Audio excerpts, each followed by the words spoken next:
नमस्कार, आगळी वेगळी रेसिपीमध्ये तुम्हा सगळ्यांचे मनापासून खूप खूप स्वागत आहे। तर आज आपण तूर डाळची आमटी कशी बनवायची ते बघतोय आणि बघा मस्त अशी चवीला चटकदार चमचमीत झणझणीत आमटी बनवून तयार होते आणि छान असा तवंग देखील येतो, तोंडाला पाणी सुटेल अशी आमटी आपण बनवायला सुरुवात करूया। आंबट तिखट गोड अशी चव कमाल लागते। भात भाकरी भाजी पोळी यासोबत तुम्ही खाऊ शकता। एकच नंबर बनवून तयार होते। चला तर मग वेळ न गमावता पटकन अशी तोंडाची चव वाढवणारी आमटी बनवायला सुरुवात करूया। पण तुम्ही जर चॅनलवर नवीन असाल तर पटकन सबस्क्राइब करा आणि त्याचबरोबर बेल आयकॉन हिट करून ऑल सिलेक्ट करा आणि मुळात म्हणजे व्हिडिओ शेवटपर्यंत बघा, कुठे स्किप करू नका। चला तर मग पटकन आपण रेसिपीकडे वळूया। आता सगळ्यात आधी बघूया आपण साहित्य। तर आपल्याला साहित्यामध्ये लागणार आहे अर्धी वाटी तुरीची डाळ घेतली मी, अर्धा चमचा हळद, 1 चमचा लाल तिखट, चवीनुसार मीठ लागेल, 10 ते 12 लसूण पाकळ्या त्या मी ठेचून घेतल्या, एक मध्यम आकारामध्ये टोमॅटो होतं ते सुद्धा बारीक कट करून घेतलं, इथं 7 ते 8 कढीपत्त्याची पानं आहे, 1 चमचा गोडा मसाला लागेल, अर्धा चमचा जिरे आणि अर्धा चमचा मोहरी लागेल। आता आपल्याला सर्वप्रथम तर इथं मी 2 वेळा पाण्याने स्वच्छ अशी ही तुरीची डाळ धुवून घेते।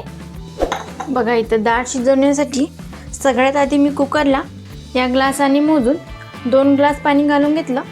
तर पाण्याला छान अशी दणकून उकळी काढून घ्यायची आणि बघा ही तुरीची डाळ मी व्यवस्थित अशी 2 वेळा स्वच्छ पाण्याने धुवून घेतली आहे। तर तुम्ही बघतच असाल पाण्याला छान दणकून उकळी आली आहे। यामध्ये आपल्याला ही तुरीची डाळ घालून घ्यायची। पाणी व्यवस्थित हे छान असं उकळतं असावं। उकळत्या पाण्यात आपण जर तुरीची डाळ धुवून घातली की डाळ शिजायला पटकन मदत होते। गॅस मोठ्या आचेवर करून घेतला आहे।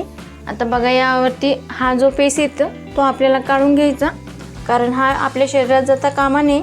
डाळीला पावडर लावलेली असते म्हणून हा फेस आपल्या शरीरासाठी चांगला नसतो। बघा हा वरती आलेला फेस असा काढून घेऊया। बघा इथं मी हा फेस काढून घेतला। आता यामध्ये आपल्याला थोडीशी हळद टाकून घ्यायची आहे, याने रंग छान सुरेख येईल म्हणून। बघा इथं किंचित हळद घालून घेतली। तर इथं मी कुकरला झाकण लावून घेते। गॅस मंद आचेवर ठेवून आपण याच्या व्यवस्थित अशा 3 शिट्ट्या काढून घेऊया। तर इथं 3 शिट्ट्यामध्ये डाळ व्यवस्थित अशी शिजते। इथे कुकरच्या 3 शिट्ट्या काढून घेतल्या, सोबतच याची वाफसुद्धा काढून घेतली आहे। तर आपल्याला झाकण उघडून बघायचं, तुम्ही बघू शकता। बघा छान शिजली आहे, एकदम अशी मऊ झाली आहे। याला जास्त मॅश करायची गरज नाही, हलकसं याला मी फक्त घोटून घेते। इथं गॅसवर कढई गरम करायला ठेवली आहे। आता यामध्ये आपल्याला तेल घालून घ्यायचं। इथं मी 2 चमचे तेल घालून घेते आणि त्यासोबतच तेल हलकसं गरमसुद्धा करून घ्यायचं। बघा इथं हलकसं तेल असं गरम झालं तर यामध्ये मोहरी घालायची आणि मोहरी छान फुलायला हवी। लगेच जिरं घालू नका, नाहीतर मग मोहरी अशी कच्ची राहते आणि जेव्हा आपण हे आमटी खायला घेऊ तेव्हा ती दाताखाली या मोहरीचा कडवटपणा येतो, म्हणून मोहरी छान फुलू द्या आणि मग नंतर आपण जिरं घालूया। बघा इथं मोहरी छान फुलली। आता यामध्ये जिरं घालायचं। मोहरी जिरं व्यवस्थित फुललं की लगेच कढीपत्त्याची पानं घालायची, ते मी घालून घेते आणि त्यासोबत इथं ठेचून घेतलेल्या लसणाच्या पाकळ्या आहे ह्यासुद्धा मी घालून घेते आणि याला 2 मिनटासाठी आपल्याला हलकंसं असे फ्राय करून घ्यायचं। बघा इथे लसूणसुद्धा हलकासा इथं फ्राय करून झाला, मस्त असा खमंग सुवास येत आहे। आता यामध्ये टोमॅटो घालायचं आणि अर्थातच टोमॅटोवर चवीनुसार मीठ घालायचं, याने आपला टोमॅटो लवकर असा मऊ पडेल म्हणून। आणि हलकासा मऊ होईपर्यंत हा टोमॅटो शिजून घेऊया। बघा इथं मी हलकासा टोमॅटो मऊ शिजून घेतला आहे। आता यामध्ये आपल्याला लाल तिखट घालायचं 1 चमचा, सोबतच गोडा मसाला आणि हळद। आता हे मिश्रण व्यवस्थित तेलामध्ये परतून घ्यायचं।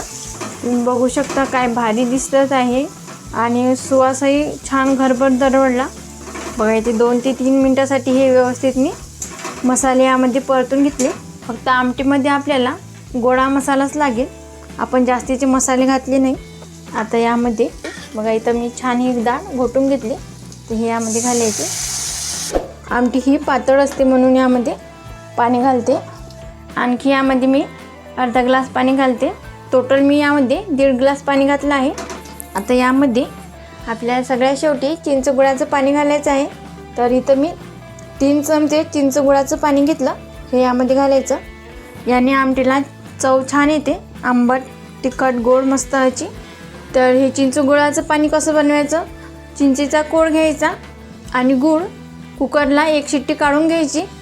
व्यवस्थित चिंचेचा कोळ शिजला की ते चाळणीमधून गाळून घ्यायचं आणि मग ते पाणी यामध्ये घालायचं, किंवा मग तुम्ही यामध्ये आमसूलसुद्धा घालू शकता. गॅस मी इथं मंद आचेवर करून घेते आणि आमटी व्यवस्थित अशी 7 ते 8 मिनटासाठी शिजून घेते. आणि बघा इथं 7 ते 8 मिनटासाठी ही आमटी मस्त अशी खळखळून मी शिजवून घेतली. सुवासही छान घरभर दळवळला आहे आणि बघा आमटीसुद्धा छान झाली आहे. मस्त याला तवंग देखील आला आहे बघा. आणि खायलासुद्धा खूप छान लागते ही आमटी. याची आंबट तिखट चव अफलातून लागते. तर गरमागरम ही आमटी भातासोबत तुम्ही खाऊ शकता, किंवा मग तुम्हाला जे काही आवडेल यासोबत खायला त्यासोबत तुम्ही खाऊ शकता. चपाती भात भाकरी यासोबत काहीच हरकत नाही. मस्त अशी चमचमीत चटकदार तोंडाची चव वाढवण्यासाठी गरमागरम ही तूर डाळीची आमटी बनवून इथं तयार आहे. तुम्ही रंग टेक्स्चर बघू शकता, छान अफलातून आला आहे. आता गॅस करूया बंद. तुम्हीसुद्धा ही आमटी एकदा नक्की करून बघा आणि रेसिपी कशी झाली ते कॉमेंटमध्ये सांगायला विसरू नका. तुम्हाला जर आजची ही रेसिपी आवडली असेल तर लाईक करा, जास्तीत जास्त तुमच्या फ्रेंड फॅमिलीसोबत शेअर करा. तसेच आगळी वेगळी रेसिपीला सबस्क्राईब करायला विसरू नका आणि त्याचबरोबर बेल आयकॉन हिट करून ऑल सिलेक्ट करा, ज्याने का होईल मी छान छान रेसिपी अपलोड करेल त्याचे नोटिफिकेशन तुम्हाला येऊन जाईल. आज वेळात वेळ काढून तुम्ही ही संपूर्ण रेसिपी बघितल्याबद्दल तुम्हा सगळ्यांचे मनापासून खूप खूप धन्यवाद. अशीच छान छान रेसिपी तुम्हीसुद्धा बनवून खात जा. भेटूया नेक्स्ट व्हिडिओमध्ये.